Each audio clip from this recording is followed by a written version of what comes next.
cover the final checklist for portfolio pathway and for histopathology and how to present or which evidence can you present. And you'll be surprised. I assure you that you'll be surprised in coming few slides that how much evidence really you can submit from overseas. Okay, so if just anyone can confirm that slides are okay and those are moving, just a thumbs up or in the chat as usual. Yes. Yeah, thank you, Deepika. So again, ambition, of course, for anything in this world, I would say you have to be ambitious if you want to get uh, to a certain end of journey or a destination, would you say, or if it's the success is your destination. So that's another story that how we define success. And persistence is the vehicle. So persistence and ambition. So they say that the most successful people in the world. So these days I'm reading another book, and it's really very nice. It's again a financial book. So over there it says that grit or persistence is the thing which will lead you to final success. Okay, and just a quick housekeeping rules again, and I think every one of us is well versed of that. And again, a disclaimer that continuously during the pathway, after every month or two, please refer back to the GMC guidelines. Sometimes, not frequently, not that frequently, but it shouldn't be a surprise that there is a sudden change in SSG guideline or there is a sudden change in curriculum. So things have changed already from Caesar to portfolio pathway.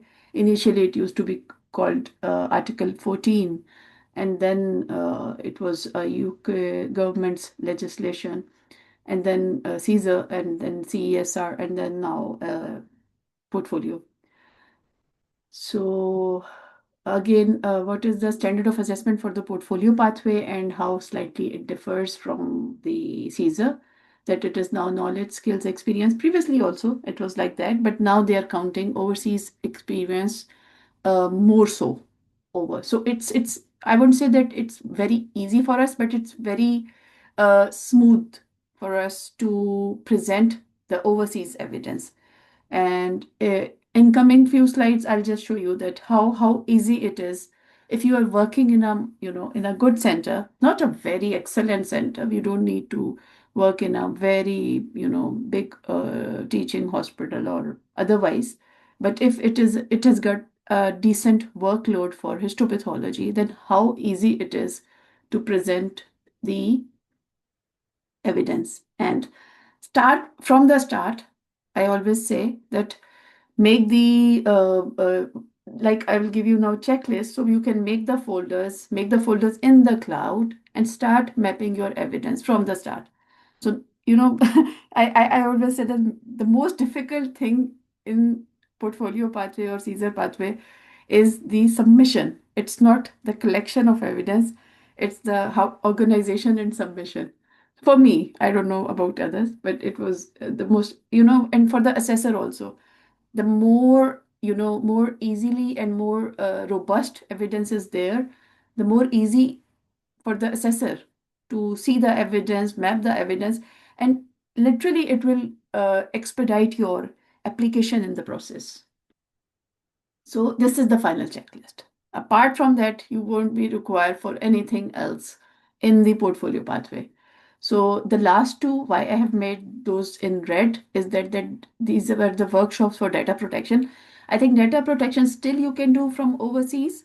That there are many, health data protection workshops available over, online. EDI, I wasn't sure. I will have a look at it again, equality, diversity, and inclusion. But these two workshops are must, that evidence. So once you are in the UK, you can very, like all the trusts, they want us to do that. and that is a must for these are the mandatory workshops for your trust medical workforce. However, if you from the overseas data protection, I think very easily can be done. EDI, I'm not sure, but these two are just two courses. So as simple as that, all the other things you can submit from your overseas experience and very easily create a robust, now it's been post COVID especially, most of the guidance and most of the things are available online. So you can start collecting the evidence, and even if your friends and colleagues and some people acquaintances are coming to UK, I would say that first thing you can suggest to them, and if you are really a true friend, then that would be ask them to start the collection of the evidence. So, of course, that would be shared, and I would say that how each of these I have covered already in all the sessions. So, yes, there is indicative number. Yes, there is some other things, but apart from few things, most of the things can be covered. So, um, next is, so first we'll go for the logbooks. And logbooks again. So it very clearly says the SSG guidance that even if you don't have a structured logbook, you can make one. So what we see or assessors see in the logbook is that I've always said breadth and depth of the curriculum. What does it mean is that most of the subspecialties should be covered, number one. Number two is that you should be one of the at least independently reporting most of the specimens. So maybe not all, because we are, of course, everyone understands that at certain centers, things are not available, and at certain centers, not every specimen comes, but most of those. And how to cover the specimens which are not coming in your center, it can happen in the UK also. That sometimes even in the DGH, if it is a bigger district general hospital, you will be put into a certain subspecialty, and two or three you will take because the team is big and you are not doing everything. I was very lucky, to be honest, that I was in the DGH, and I was doing everything, so it was not a problem at all. But one of the university hospitals, and I know two or three people over there, they got the objection that you have missed these kind of specimens and you have missed these kind of specimens. But over here, the most important thing again to show is that sometimes, once you are joining a new system, they won't let you how much experienced you are. Some of the people, not all, that depending on your own, I would say that acumen, or your own confidence also, that they won't you might not be able to do certain complex specimens or reporting. So I submitted within I think after 1 year of I took the 1 year's data, and 1.5 year I submitted, and 90% of the evidence for my portfolio was from overseas. So it is very easy and it is very doable. So first thing is that independent reports you should take from you can bring from overseas. Second is that breadth and depth of the curriculum. So variety. So variety should be there. Again, the most importance is given to the reports which you have signed out in the last 6 months. However, that is the beauty of the portfolio pathway, that now they are considering more than even 5 years data up to 10 years. So even more than that, if you are not able to do a certain subspecialty or a certain subset, and so please don't undermine any of your overseas experience, especially I would say gynaecology, that even if you are doing not according to the Royal College, and you are doing according to the Bethesda or anything else, or a general cytology, gynaecology report. Why? Because people struggle for that. So my advice is that gynaecology, especially, and complex specimens, like complex large resections, even may it be like kidney, and so not all the, or cystectomies, or uh, few of those are very frequently available in almost all the DGH even. But if you fall into, not fall, if you get into or got a job into a big district hospital or a university hospital, then you might be, that because of the team's requirement, they might ask you to take two or three subspecialties. Then it becomes a bit difficult. It's not doable, but because everyone is busy, and sometimes you get the supportive team, sometimes you don't get the supportive team. So what does Caesar support? Someone asked that, what does Caesar support means? That Caesar support means that people should be able to take out from their routine time, routine job plans, and help you out. And not everyone does it, because it's not in, yes, colleagues help is there, but not everyone is able to do it, I would say. So bring the reports, bring the surgical histopathology, bring the cervical cytopathology, and non-cervical cytopathology. Again, most of those are covered in most of the hospitals in UK. So you don't really need to. Of course, logbook you will be bringing, but for the reports, it's not. But I would stress, if anyone asks me that what kind of overseas reports are required, I would say complex specimens and like bone and soft tissue. So over here, bone and soft tissue. Even you have sent the sarcoma to other, resections. So not all the hospitals in the UK. These are very subspecialized. Renal pathology is very subspecialized in present in certain hospitals only. Even liver biopsies are not not being reported at most of the hospitals.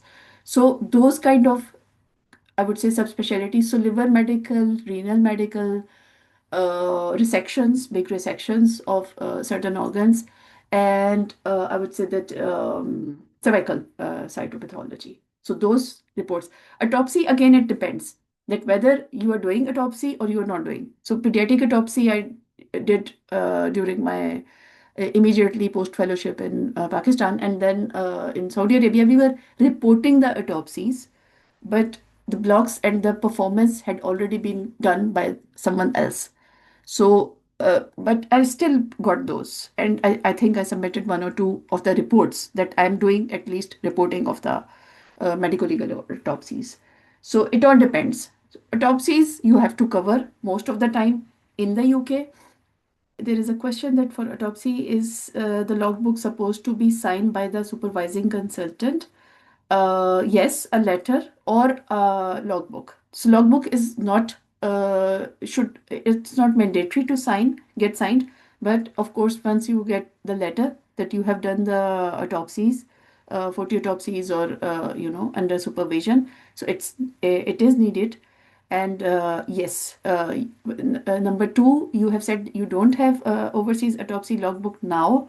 So I would suggest that if you can get at least some of the evidence that what kind of cases. So, but still, letter of HOD would be acceptable. However, in that case, I would say that you might need some of the autopsy reports from the UK, some of them. So it is doable. It is, so then it reduces your burden. So what you have to do is that maybe just go and do the 10 to 15 autopsies if you have already done that. So another question is that if I'm doing autopsy in Pakistan and I have the reports, how to submit? So you can just make a logbook, and then in the reports, one thing only is that the reports should be slightly, done not exactly according to the Royal College guidelines, but somehow, all the points should be covered. So, like for example, cause of death over here. So I'm not sure that how the cause of death is being done over there. In Saudi Arabia, we were not doing, very honestly, the cause of death as per like 1A, B, C, or and B. So we were just giving a broad cause of death. If you are doing, but that is acceptable totally. Autopsy reports from outside, and you can make a logbook and you can get a letter, that letter from a senior colleague or a head of department, that you have been doing autopsies, and you can submit that. Because in the coming slides, I will just say that over here also it's written that autopsy reports and or case summaries. So how you can make it more robust is that uh, do the case summaries, write the case summaries by yourself, write reflections by yourself. So you can do that also, and most of it would be acceptable. And the letter for autopsy would be yes, that the person has so and so has done this many autopsies under supervision, and have produced very robust reports for that. And logbook, you can get the logbook verified. So because you have to get the logbook verified.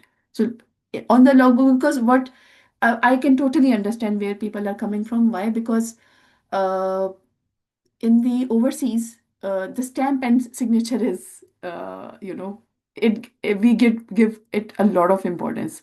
So over here, the most important thing in the portfolio pathway is your verified performer. So if the verifier has verified, and I would again suggest it's not a mandatory thing that make a verifier from overseas who has the experience of or GMC registered or experience of UK. So preferably, it's not again mandatory, but preferably if you can make some verifier from overseas who is GMC registered, that makes your life very easy, believe me. So definitely you can submit autopsies from outside also, and it can be very much acceptable depending on the reporting forms. So